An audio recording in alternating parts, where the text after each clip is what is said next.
Good morning. Hello. It's Rhiannon coming to you live from Winter Garden, Florida. And I am here today to share with you some tips on finding balance between working from home and homeschooling.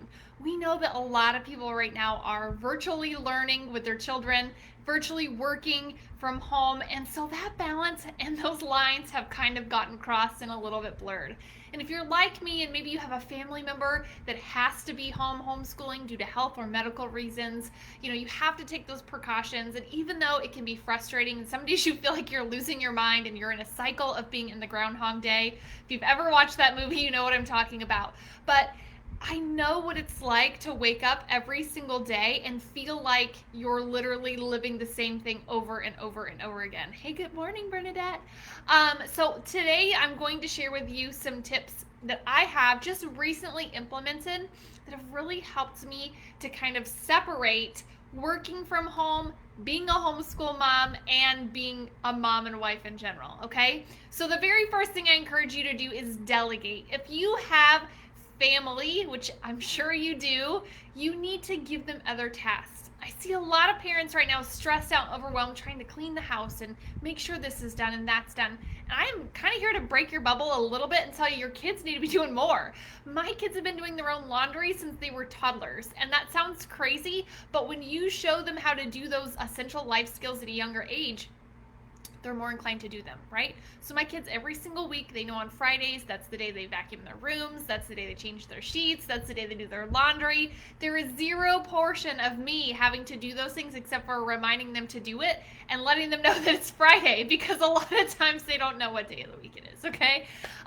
Make sure you are scheduling your calendar for certain things. Time to work, time to help with schooling, and make your calendar your boss. Make sure you're putting time in there for yourself, time to sleep, time to wake up and have your morning routine or your cup of coffee, whatever that looks like in peace, okay? So having all of those things and making sure you stick to it is essential.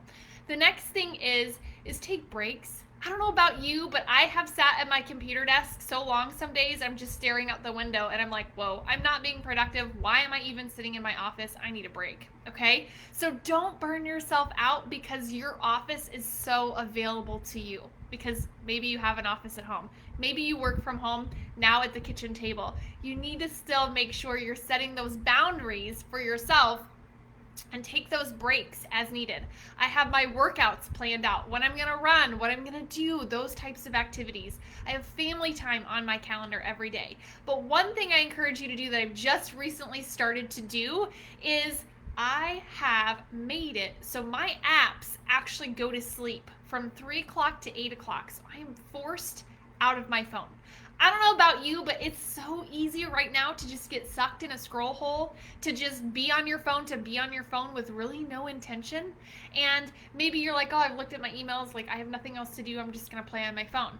Wrong answer. You need to put it down because it allows your brain to decompress. You're less edgy, you're less frustrated, and I'm speaking from experience here, y'all. I encourage you to do this every single day. Yes, scheduling a nap, absolutely. My family is gone right now. They're out. They're going to the bounce trampoline park, and I'm going to go and decompress my mind because I've been working and doing meetings and all that since 8 o'clock this morning.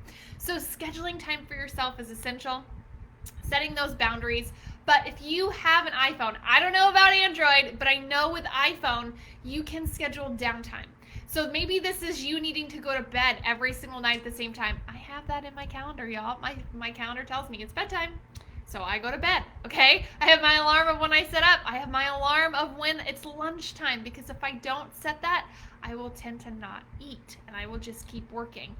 It's also important that you can schedule time with your kids individually, okay? Take them on a date. Now, I'm personally working on doing this at least once a month, and my husband and I are switching, so we have each kid, a different time of the month, and we can each take them on a date, and it just helps to create that bond. And you would be surprised the conversations that you have with only having one of your children with you versus having all of your children with you and a spouse, okay? So they come to you with different things and concerns that maybe they just don't feel comfortable sharing with everybody else is around, but they want to discuss those things with you and create that relationship more. So make sure you're delegating those household tasks. The kids know one's an unloader, one's a reloader. Who does the floor? Who does this? Okay, so everybody has a job. You have to delegate those things if your children are old enough. Now, obviously, if you have toddlers at home, that's not going to necessarily pertain to you, but you want to make sure you're instilling those good values and practices of life skills at a young age. All right, make that calendar your boss. Have some time to sleep. Schedule that in your schedule. Yes, schedule your sleep and your workouts and your mealtime. You will find you are less stressed, less anxious, less overwhelmed when you have those things and you know at a specific time. Also, if your kids know your schedule, they will be less inclined, now not always because they're kids, right? But they will be less inclined to disrupt and distract you when they know you're going to help them between a certain time and a certain time, okay? And I know some of these virtual learning options are a little bit weird because they have to be on a computer 8 hours a day. But if you know that you can work your job or your business from home or whatever you may be doing right now and working virtually and then being able to schedule that time, make sure you're scheduling that downtime with them too.